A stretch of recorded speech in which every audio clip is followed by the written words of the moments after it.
किशोर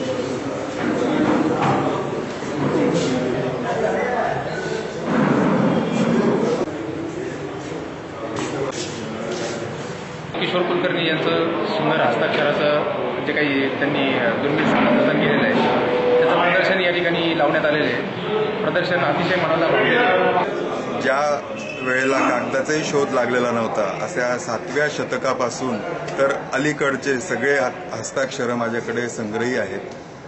या हस्ताक्षराचा संग्रह जळगावकरांना या निमित्ताने व्हावा या दृष्टिकोनातून मी हे सुंदर हस्ताक्षराचं प्रदर्शन मांडलेलं आहे। या प्रदर्शनासाठी मला जागतिक कीर्तीच्या मान्यवरांनी सुद्धा त्यांच्या स्वतःच्या अक्षरात पत्र लिहून पाठवलेलं। एक हस्ताक्षराचा छोटासा नमुना मी सांगतो की 4 वर्षापूर्वी मी वरोरा म्हणजे स्वर्गीय बाबा आमटे यांच्या आनंदवनला गेलो होतो। तिथल्या कुष्ठरोगी आणि अपंग अंध विद्यार्थ्यांसाठी मी सुंदर हस्ताक्षराचा एक कार्यशाळा घेतली होती। या कार्यशाळेच्या निमित्ताने मला तिथे जाण्याचा योग आला आणि त्या निमित्ताने जाऊन तिथल्या विद्यार्थ्यांचं अक्षर दुरुस्त केलं। अक्षर दुरुस्त केल्यानंतर त्यांनी आभाराचं पत्र मला डॉक्टर भारती आमटे यांनी पाठवलं।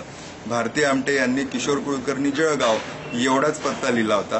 त्या एवढ्या पत्त्यावरती माझ्यापर्यंत पत्र पोहोचलं। म्हणजे मी सुंदर हस्ताक्षराचं हे 19 वर्षापासून केलेलं काम हे पोस्टमनला देखील माहिती पडलं, म्हणून माझ्यापर्यंत ते पत्र पोहोचलं। माझं सुंदर हस्ताक्षरावरती एक पुस्तक देखील प्रकाशित झालेलं आहे, ज्याची 3री आवृत्ती आत्ता काही क्षणामध्ये प्रकाशित होणार।